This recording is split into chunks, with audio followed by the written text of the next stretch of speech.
नमस्कार, good news today में आपका स्वागत है। मैं हूं आपके साथ वैभव राज शुक्ला।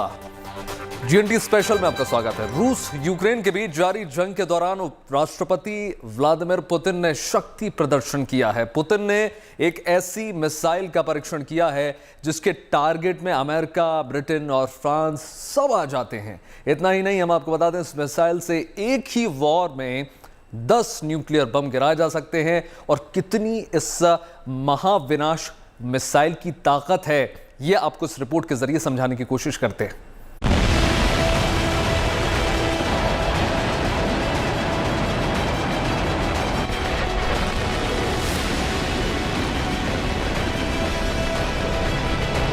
बेजोड़ ताकत, अद्भुत तकनीक, गजब की मारक क्षमता, ये रूस के शैतान की गर्जना है। जंग के बीच सबसे खतरनाक मिसाइल का परीक्षण रूस के दुश्मनों को सोचने पर मजबूर कर देगा ये शैतान। एक बार में धरती पर एक साथ 15 परमाणु बम गिरा सकता है पुतिन का ये शैतान।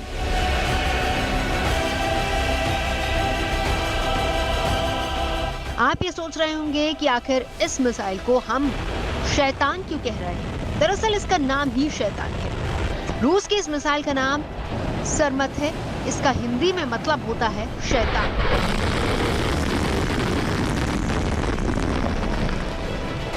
पूरी दुनिया रूस के इस शैतान के परीक्षण से दहल उठी है, खासतौर से ऐसे समय में जब रूस बीते 2 महीने से यूक्रेन के साथ जंग लड़ रहा है। ऐसा कहा जा रहा है कि पुतिन ने जो विक्ट्री डे प्लान बनाया है, ये उसी का हिस्सा है। रूस ने परमाणु हथियार ले जाने वाली सरमत मिसाइल का सफल परीक्षण करके दुनिया को अपनी ताकत का एहसास कराया।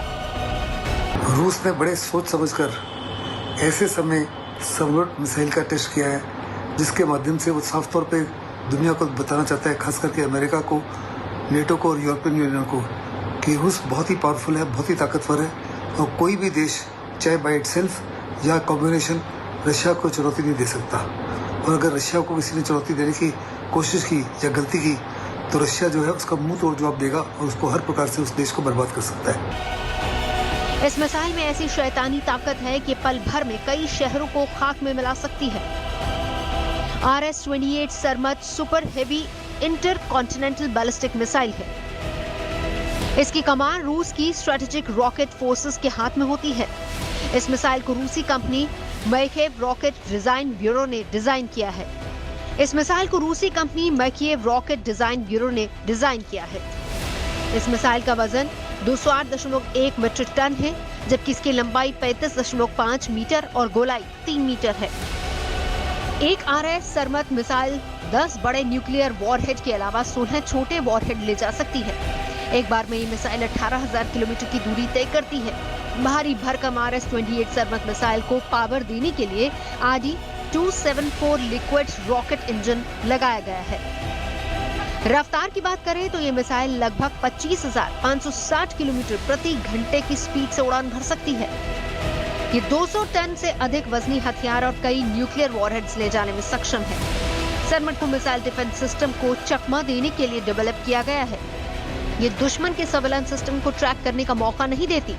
सरमत रशिया की बनाई हुई इंटरकॉन्टिनेंटल बैलिस्टिक मिसाइल है, जिसकी रेंज 18,000 किलोमीटर है और ये दुनिया के किसी भी हिस्से में हर प्रकार के टारगेट को बर्बाद कर सकता है। इस मिसाइल का जो बूस्ट फेज है बहुत शॉर्ट है, जिसकी वजह से जो ट्रैकिंग सिस्टम है दुनिया के, खास करके अमेरिका के, उनके पास विंडो ऑफ अपॉर्चुनिटी बहुत कम है इस मिसाइल को डिटेक्ट करने के लिए। और डिटेक्ट नहीं कर सकते तो इसको न्यूट्रलाइज नहीं कर सकते। ये दुनिया के तमाम एयर डिफेंस सिस्टम्स को धोखा दे सकता है, उनसे बच सकता है। और ये मिसाइल एक ही समय 10 बड़े वॉरहेड्स को ले जा सकती है या 16 छोटे वॉरहेड्स या उनके कॉम्बिनेशन को। And in the terminal stage में ये हाइपर वेलोसिटी के माध्यम से ग्लाइड भी कर सकती है। रूस ने इस महाशक्तिशाली मिसाइल को मॉस्को से लगभग 800 किलोमीटर उत्तर में प्लासेट्स कोस्मोड्रोम में दागा। लॉन्च के मात्र 15 मिनट बाद इस मिसाइल ने करीब 6,000 किलोमीटर दूर कामचटका प्रायद्वीप में टारगेट पर अचूक वार किया। सरमत मिसाइल ब्रिटेन, फ्रांस या अमेरिका के टेक्सास प्रांत को अपने एक वार से ही तबाह करने की ताकत रखती है। सरमद मिसाइल की कामयाबी से पुतिन गदगद नजर आ रहे हैं।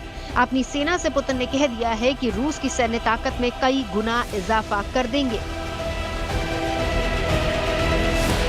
Dear comrades, intercontinental ballistic missile Sarmat के सफल लॉन्च की मैं आपको बधाई देता हूं। ये रूसी सेना की अत्याधुनिक हथियार प्रणाली के सफर की बहुत बड़ी यादगार घटना है।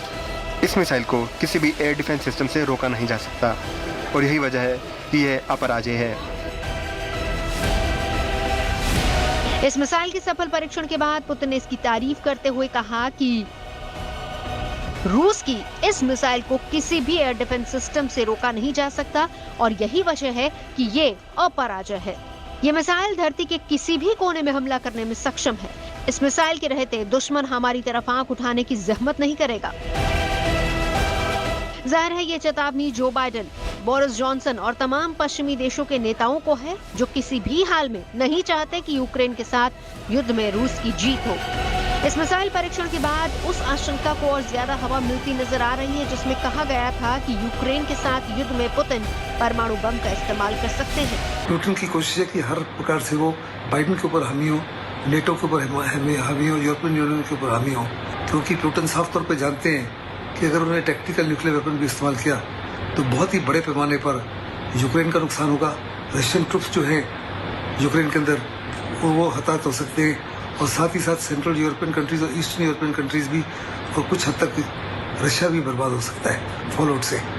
ऐसे में एक किस्म से प्रेशराइजेशन टैक्टिक्स है, माइंड गेम्स है। रूस की 5 से 6 सरमद मिसाइलें अमेरिका के पूर्वी तट को राख के ढेर में तब्दील कर सकती हैं। रूस ने सबसे पहले अक्टूबर 2017 में इस मिसाइल का परीक्षण किया था, लेकिन अब यूक्रेन के साथ जारी जंग के बीच इसका फिर से परीक्षण करके पुतिन ने दुनिया के सामने शक्ति प्रदर्शन किया है।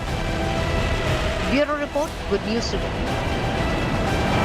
रूस ने यूक्रेन के हर कोने में बम बरसाए हैं, लेकिन यूक्रेन के कई ऐसे शहर हैं जहां रूसी फौज ने ज्यादा तबाही मचाई है। इन्हीं में से एक है मारियोपोल।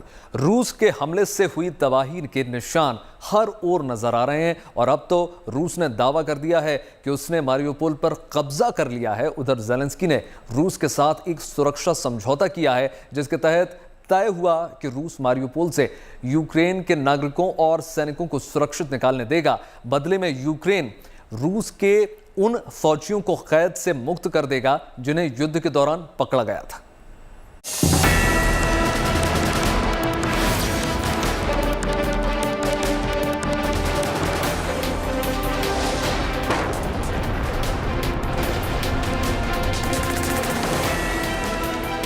ये तस्वीर मारियोपोल के अजोवस्टल स्टील प्लांट की है।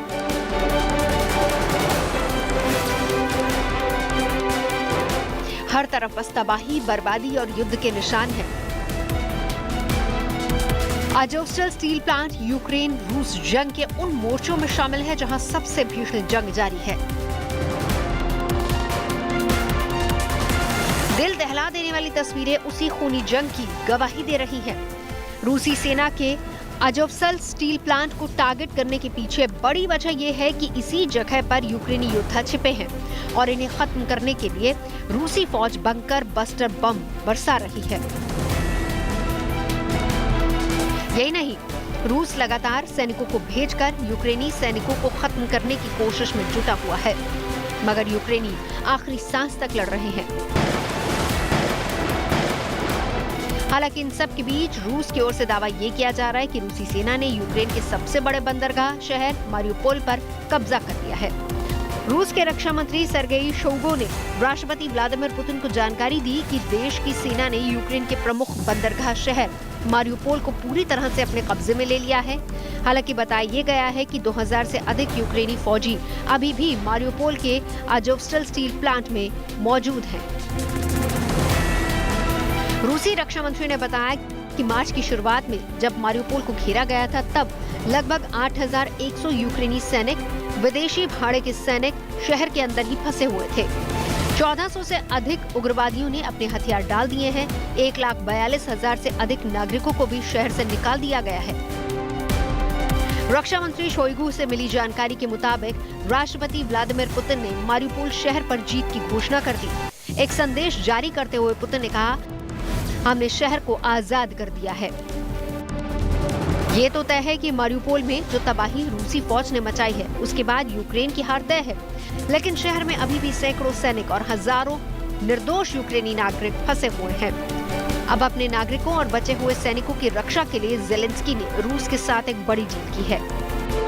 यूक्रेन के राष्ट्रपति व्लादिमीर ज़ेलेंस्की ने ऐलान कर दिया है कि वो रूसी कैदियों को रिहा करने जा रहे हैं, लेकिन इसके बदले में मारिउपोल में यूक्रेनी नागरिकों और सैनिकों को सुरक्षित रेस्क्यू करने की गारंटी रूस को देनी होगी। यूक्रेन के वार्ताकार और रूस के सहयोगी माइखोलो पोडोलिक ने ट्वीट करके जानकारी दी है कि हम बिना किसी शर्त बातचीत के लिए तैयार हैं, चाहे ये बातचीत दो लोगों के बीच ही हो या फिर उससे ज्यादा, हम हर तरह से तैयार हैं। हालांकि अभी तक यूक्रेन के इस प्रस्ताव पर रूस की तरफ से कोई जवाब नहीं आया है। अब देखना यह है कि रूस यूक्रेन के प्रस्ताव पर किस तरह का रुख अपनाता है। अगर रशिया मारिउपोल में फंसे हुए उसके सैनिकों को और उसके सिटीजन्स को जाने का मौका देगा, ये बहुत ही ह्यूमैनिटेरियन पेशकश है और मुझे पक्का यकीन है कि रशिया इसको कबूल करेगा। इससे पहले भी रूस और यूक्रेन के बीच ऐसे समझौते हुए हैं जहां पर दोनों ही देशों ने सेफ कॉरिडोर को लेकर सहमति बनाई है। अब एक बार फिर से अपने नागरिकों की सुरक्षा के लिए राष्ट्रपति ज़ेलेंस्की ने बड़ा कदम उठाया है। वैसे ये फैसला इसलिए भी मायने रखता है क्योंकि मारिउपोल इलाके में रूसी सेना द्वारा बड़े स्तर पर तबाही मचाई गई है और ह्यूमैनिटेरियन ग्राउंड्स पे अगर रशिया इसको एक्सेप्ट नहीं करता तो रशिया की आगे ही बहुत ज़बरदस्त कंडेमनेशन है। उस कंडेमनेशन में काफ़ी से बड़ा उछाल आएगा। इसको निगाह में रखते हुए मुझे पक्का यकीन है कि ये पेशकश जो है बहुत ही अहम है और रशिया इसको 100% कबूल करेगा। मौजूदा हालात की बात करें तो अभी युद्ध का केंद्र कीव न होकर डोनबास हो गया है। ये वही इलाका है जहां पर रूसी सेना अब ताबड़तोड़ हमले कर रही है। लगातार सैन्य कार्रवाई देखने को मिल रही है। पूरी कोशिश है कि इस इलाके पर अपना कब्जा जमा लिया जाए। बुधवार को एक ही दिन में यूक्रेन पर 1100 हमले किए गए। रूसी राष्ट्रपति व्लादिमीर पुतिन ने पूर्वी यूक्रेन के डोनबास में भाड़े के 20,000 सैनिक तैनात किए हैं। रूस ने अपनी सेना की अघोष टुकड़ी वैनगर ग्रुप के जरिए सीरिया, लीबिया और जॉर्जिया से इन भाड़े के सैनिकों को तैनात किया है। अगले 2 या 3 दिन के अंदर डोनबास को लेकर भी रूस बड़ी घोषणा कर सकता है, क्योंकि रूस वॉर के सेकेंड फेज में जीत हार का फैसला कर लेना चाहता है। Bureau report, good news today. रूस ने अपनी मिसाइलों और बमों से यूक्रेन में भले ही बड़ी तबाही मचाई हो, लेकिन नुकसान तो रूस का भी बहुत हुआ है। यूक्रेन के साथ जंग रूस को बहुत महंगी पड़ रही है। दुनिया भर की बड़ी कंपनियों ने रूस से अपना कारोबार जो है समेटना शुरू कर दिया है। इनमें ताज़ा नाम भारत की नंबर 1 कंपनी टाटा स्टील्स का है।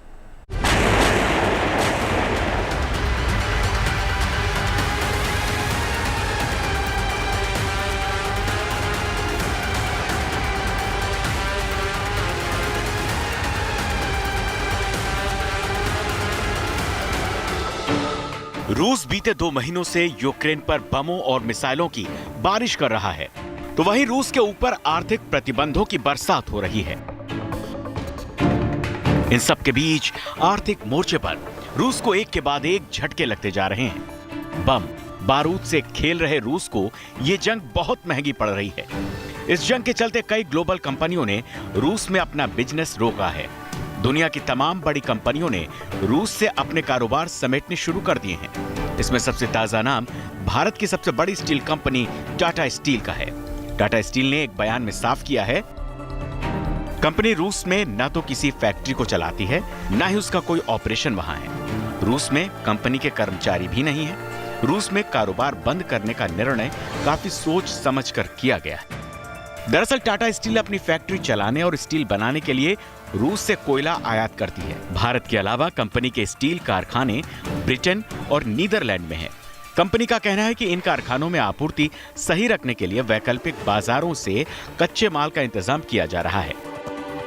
आज वक्त है ग्लोबलाइजेशन का। दुनिया आपस में इंटरकनेक्टेड है।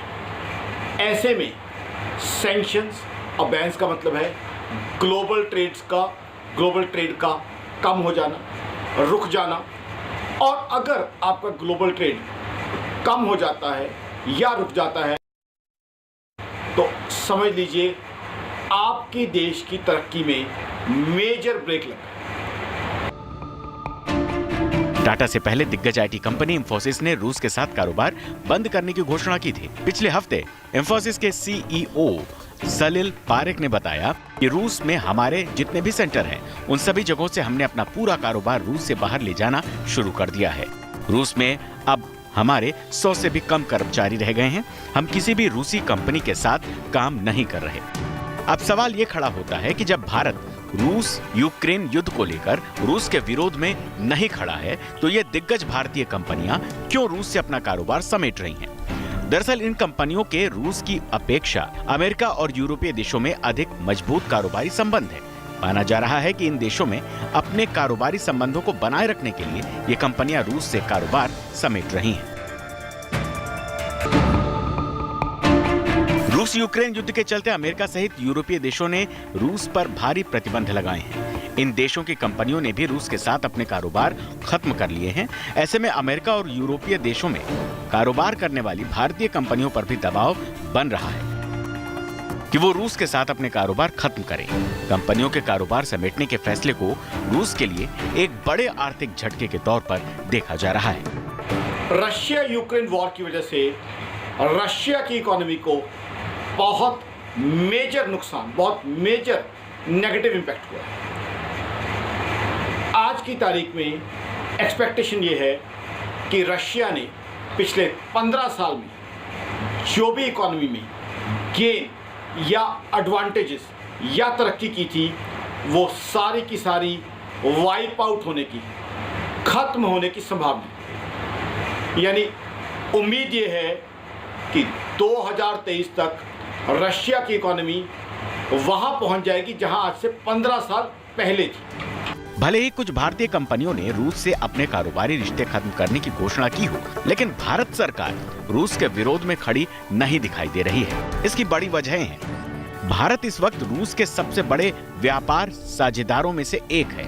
खासकर भारत का रक्षा, कूटनीतिक और ऊर्जा क्षेत्र में अपनी कुछ बुनियादी जरूरतों के लिए रूस पर पूरी तरह से निर्भरता है। थल, वायु और नौसेना के मामले पर तो भारत की रूस पर निर्भरता करीब 60 से 70% तक है। इसके अलावा स्पेस सेक्टर और तेल गैस के क्षेत्र में भी रूस ही भारत की सबसे बुनियादी जरूरतों को पूरा करता है। पोलर सैटेलाइट लॉन्चिंग व्हीकल के क्रायोजेनिक इंजन से लेकर न्यूक्लियर रिएक्टर्स और मशीनरी तक भारत की निर्भरता आज भी रूस पर सबसे ज्यादा है। ऐसे में अमेरिका की तरफ से रूस पर इस तरह का प्रतिबंध सीधे तौर पर भारत के हितों के लिए बेहद नुकसानदेह साबित हो सकता है। शायद यही वजह है कि प्राइवेट कंपनियां अपने हित के फैसले ले रही हैं और सरकार अपने फायदे देख रही है। हालांकि भारत सरकार का रुख इस जंग में बिल्कुल तटस्थ रहा है। सरकार ने तय किया था कि न तो वो रूस के साथ खुलकर है, न ही यूक्रेन के साथ। शायद इसी रणनीति का नतीजा है कि आज अमेरिका, रूस या फिर ब्रिटेन भारत की ओर देख रहा है। Bureau report, good news today. रूस और यूक्रेन से जुड़े इस विशेष कार्यक्रम में इतना ही। फिलहाल मुझे दीजिए इजाजत। देश और दुनिया की तमाम पॉजिटिव खबरों के लिए जुड़े रहिए गुड न्यूज टुडे के साथ। नमस्कार।